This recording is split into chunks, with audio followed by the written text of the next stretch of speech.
다시 오신 걸 환영합니다. 그리고 장담하는데 이번 영상은 절대 놓치고 싶지 않으실 거예요. 많은 야구 팬들이 고개를 갸우뚱할 만한 조합이다.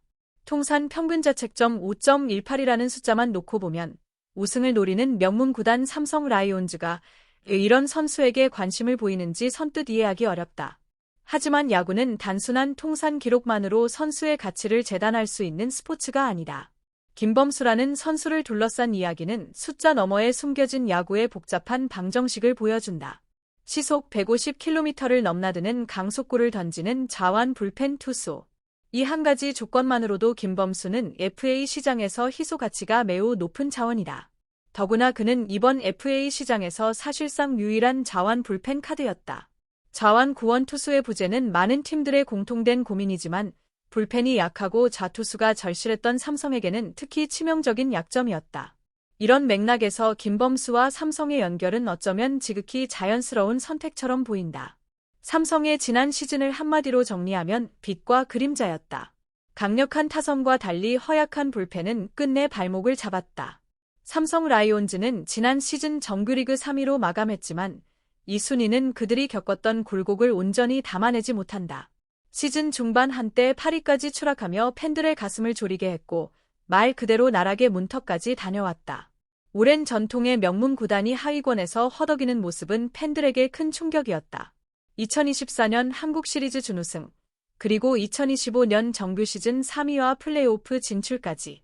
최근 몇 년간 삼성은 분명 눈에 띄는 성과를 거뒀다. 그러나 2년 연속 해결하지 못한 아킬레스건이 있었으니 바로 불펜 문제였다. 선발과 불펜, 극명하게 갈린 두 얼굴. 지난 시즌 삼성 선발진의 성적은 인상적이었다. 팀 WAR은 스태티즈 기준 18.88로 리그 전체 3위를 기록했다. 타자 친화 구장으로 악명 높은 라이온즈 파크를 홈구장으로 사용하고도 QS+, 즉 7이닝 이상 3자책점 이하 달성 횟수는 리그 1위였다. 팀 평균 자책점 역시 3.88로 준수한 수준이었다. 원태인, 황동재, 임창민, 이호성 등으로 구성된 선발 로테이션은 안정적으로 경기를 이끌며 타선이 승부를 볼 수 있는 기반을 마련해줬다. 삼성의 선발진은 분명 리그 최상위권 경쟁력을 갖추고 있었다. 하지만 불펜은 전혀 다른 이야기였다. 불펜 WAR은 4.37로 리그 3위였지만 이는 많은 등판 기회를 통해 쌓아 올린 수치에 가까웠다. 실제 내용 면에서는 기대에 미치지 못했다. 불펜 평균 자책점은 4.48로 리그 5위에 그쳤고 블론 세이브와 블론 홀드를 합쳐 무려 29회나 기록하며 역시 리그 5위였다. LG 트윈스나 한화 이글스 같은 우승 경쟁팀들과 비교했을 때 삼성 불펜의 안정감은 분명 한 수 아래였다. 결국 이 차이가 시즌 막판 승부처에서 삼성의 발목을 잡았고 그 빈틈을 메우기 위한 선택이 바로 김범수 영입이었다. 뒤처진 수치였다. 더욱 충격적인 것은 팀 전체 세이브가 고작 25개로 리그 최하위를 기록했다는 점이다. 마무리 투수의 부재는 삼성에게 치명적이었다. 김재윤과 이호성이 번갈아 마무리를 맡았지만 어느 누구도 확실한 안정감을 주지 못했다. 물론 희망의 싹이 전혀 없었던 것은 아니다.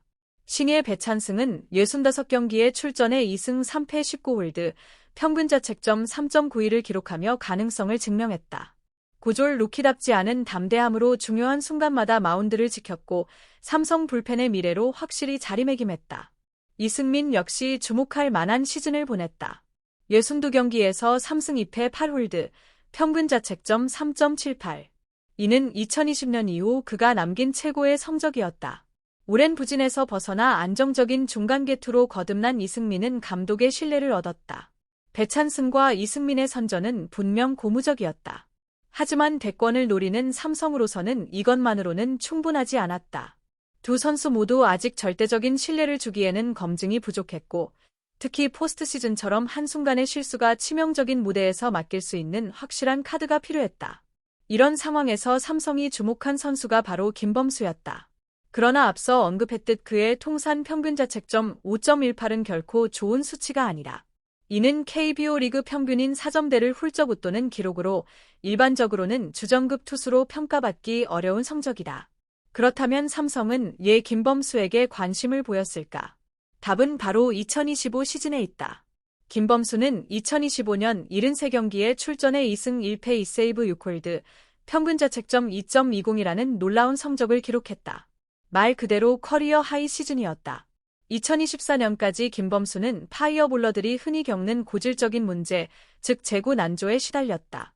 공은 빠르지만 어디로 날아갈지 모른다는 점은 투수에게 치명적이다. 그 결과 볼넷이 쌓였고 득점권에서 흔들리며 통산 평균 자책점은 계속 올라갔다. 하지만 2025년에 김범수는 완전히 달랐다. 여전히 강속구는 살아있었지만 이제는 제구가 이를 뒷받침했다. 스트라이크 존을 효과적으로 공략했고 유리한 카운트를 선점하며 타자들을 압도했다. 김범수가 마운드에 오르면 상대 타선은 긴장했고 벤치는 안도의 한숨을 내쉴 수 있었다. 물론 그의 2025년 성적을 두고 회의적인 시선도 존재한다. 단 한 시즌의 반짝 활약만으로 선수를 평가하기는 어렵다는 지적이다. 과연 김범수의 변화는 일시적인 반등일까? 아니면 늦게 찾아온 각성일까? 그리고 삼성은 이 수수께끼 같은 자완에게 어떤 답을 기대하고 있는 걸까? 타당한 의문이다. 야구 역사는 한 시즌 반짝 활약하고 사라진 선수들로 가득하다. 특히 구원 투수는 기복이 심하기로 악명 높다. 김범수가 2026년에도 2025년과 같은 모습을 보여줄 것이라는 보장은 없다. 만약 제구가 다시 흔들리고 과거의 불안한 모습으로 돌아간다면 그를 영입한 팀은 큰 실망을 안게 될 것이다. 분명 리스크는 존재한다. 그럼에도 불구하고 삼성은 이 리스크를 감수할 만한 가치가 있다고 판단한 듯하다. 불펜 보강이 절실한 상황에서 자완 투수라는 희소성, 시속 150km에 달하는 강속구라는 확실한 무기, 그리고 무엇보다 2025 시즌에 직접 증명한 가능성까지. 이 모든 요소가 맞물리며 김범수는 삼성에게 지금 꼭 필요한 카드로 보였던 것이다. 김범수가 주목받는 또 하나의 이유는 단연 자완 투수라는 점이다. 현대 야구에서 자완 불펜 투수의 가치는 매우 높다. 특히 좌타자가 많은 상대를 만났을 때 자완 투수는 전술적으로 큰 힘을 발휘한다. 일반적으로 좌타자는 자완 투수를 상대할 때 공의 궤적을 읽기 어렵고 슬라이더나 커브 같은 변화구는 더욱 까다롭게 느껴진다. 물론 우타자 역시 우완 투수를 상대할 때 비슷한 어려움을 겪는다. 그래서 불펜의 좌우 투수를 균형 있게 갖추는 것은 필수에 가깝다. 상황에 따라 가장 유리한 매치업을 만들 수 있기 때문이다. 문제는 현실이다. 좌완 투수 자체가 우완 투수보다 절대적으로 적고 그 중에서도 시속 150km 강속구를 던지는 자완 구원 투수는 더욱 희귀하다. 삼성은 바로 이 지점이 약점이었다.